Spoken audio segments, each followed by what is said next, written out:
بسم اللہ الرحمن الرحیم الحمدللہ رب العالمین الصلاة والسلام علی خاتم المرسلین وعلی آلہ واصحابہ اجمعین اما بعد فاعوذ باللہ من الشیطان الرجیم بسم اللہ الرحمن الرحیم۔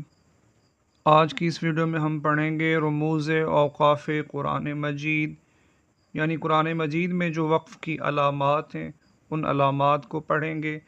ہر ایک زبان کے اہل زبان جب گفتگو کرتے ہیں تو کہیں ٹھہر جاتے ہیں، کہیں نہیں ٹھہرتے، کہیں کم ٹھہرتے ہیں، کہیں زیادہ، اور اس ٹھہرنے اور نہ ٹھہرنے کو بات کے صحیح بیان کرنے اور اس کا صحیح مطلب سمجھنے میں بہت دخل ہے۔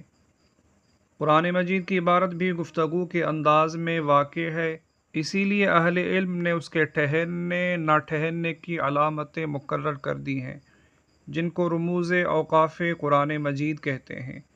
ضروری ہے کہ قرآن مجید کی تلاوت کرنے والے ان رموز کو ملحوظ رکھیں، اور وہ یہ ہیں: گول دائرہ، جہاں بات پوری ہو جاتی ہے وہاں چھوٹا سا دائرہ لکھ دیتے ہیں، یہ حقیقت میں گول تا ہے جو بصورت تا لکھی جاتی ہے، اور یہ وقف تام کی علامت ہے، یعنی اس پر ٹھہرنا چاہیے۔ اب تا تو نہیں لکھی جاتی، چھوٹا سا حلقہ ڈال دیا جاتا ہے، اس کو آیت کہتے ہیں۔ میم، یہ علامت وقف لازم کی ہے، اس پر ضرور ٹھہرنا چاہیے، اگر نہ ٹھہرا جائے تو احتمال ہے کہ مطلب کچھ کا کچھ ہو جائے۔ اس کی مثال اردو میں یوں سمجھنی چاہیے کہ مثلاً کسی کو یہ کہنا ہو کہ اٹھو مت بیٹھو، جس میں اٹھنے کا امر اور بیٹھنے کی نہیں ہے، یعنی اٹھنے کا کہا جا رہا ہے اور بیٹھنے سے روکا گیا ہے، تو اٹھو پر ٹھہرنا لازم ہے۔ اگر ٹھہرا نہ جائے تو اٹھو مت بیٹھو ہو جائے گا، جس میں اٹھنے کی نہیں، یعنی مطلب ہوگا کہ مت اٹھو، اور بیٹھنے کے امر کا احتمال ہے، یعنی بیٹھ جاؤ، تو مطلب تبدیل ہو جائے گا، اور یہ قائل کے مطلب کے خلاف ہو جائے گا، یعنی کہنے والا کہہ رہا ہے کہ اٹھو بیٹھو مت، لیکن پھر مفہوم ہو جائے گا کہ اٹھو مت بیٹھو۔ تو وقف مطلق کی علامت ہے، اس پر ٹھہرنا چاہیے، مگر یہ علامت وہاں ہوتی ہے جہاں مطلب تمام نہیں ہوتا، اور یہ بات کہنے والا ابھی کچھ اور کہنا چاہتا ہے۔ جیم، وقف جائز کی علامت ہے، یہاں ٹھہرنا بہتر اور نہ ٹھہرنا بھی جائز ہے۔ زا، علامت وقف مجوز کی ہے، یہاں نہ ٹھہرنا بہتر ہے۔ صاد، علامت وقف مرخص کی ہے، یہاں ملا کر پڑھنا چاہیے۔ مرخص کی معنی ہے اجازت یا رخصت، یہاں ملا کر پڑھنا چاہیے، لیکن اگر کوئی تھک کر ٹھہر جائے تو رخصت ہے۔ معلوم رہے کہ صاد پر ملا کر پڑھنا زا کی نسبت زیادہ ترجیح رکھتا ہے۔ صلی، الوصل اولی کا اختصار ہے، یعنی یہ مخفف ہے الوصل اولی کا، یعنی الوصل اولی کا یہ شارٹ فارم ہے، یہاں ملا کر پڑھنا بہتر ہے۔ قاف، قیل علیہ الوقف کا خلاصہ ہے، یہاں ٹھہرنا نہیں چاہیے۔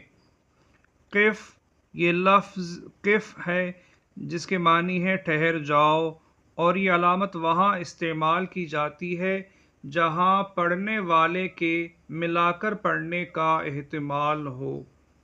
سین، یا سکتہ، سکتے کی علامت ہے، یہاں کسی قدر ٹھہر جانا چاہیے مگر سانس نہ ٹوٹنے پائے۔ وقفہ لمبے سکتے کی علامت ہے، یہاں سکتے کی نسبت زیادہ ٹھہرنا چاہیے، لیکن سانس نہ توڑے۔ سکتے اور وقفے میں یہ فرق ہے کہ سکتے میں کم ٹھہرنا ہوتا ہے، وقفے میں زیادہ۔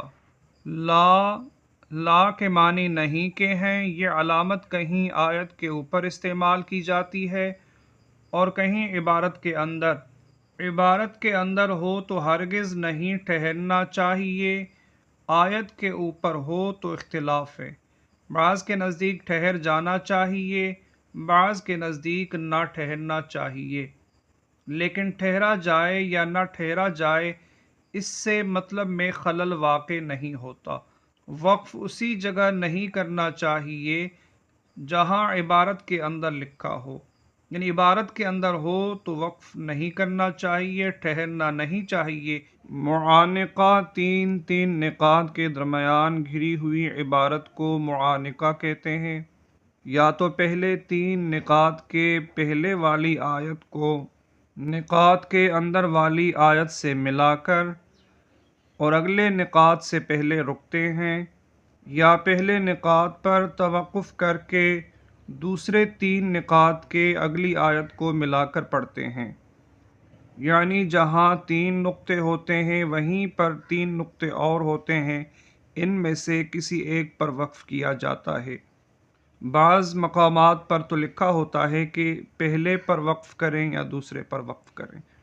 جہاں معانقہ لکھا ہے اس سے مراد عند المتاخرین ہے، یہ کل 18 عدد ہیں، یعنی جہاں معانقہ لکھا ہے اس سے مراد وہ 3 نقطے ہیں جو بعد والوں نے دیے ہیں اور یہ کل 18 ہیں، اور جہاں مع لکھا ہے اس سے مراد عند المتقدمین یہ کل 16 عدد ہیں، یعنی جہاں صرف مع لکھا ہوتا ہے اس سے مراد ہے کہ یہ پہلے والوں کے نقطے ہیں اور یہ کل 16 ہیں۔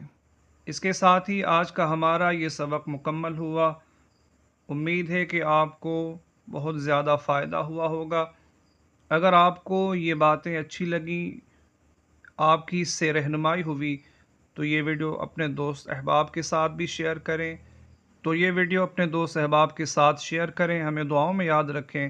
اللہ حافظ۔ السلام علیکم ورحمۃ اللہ۔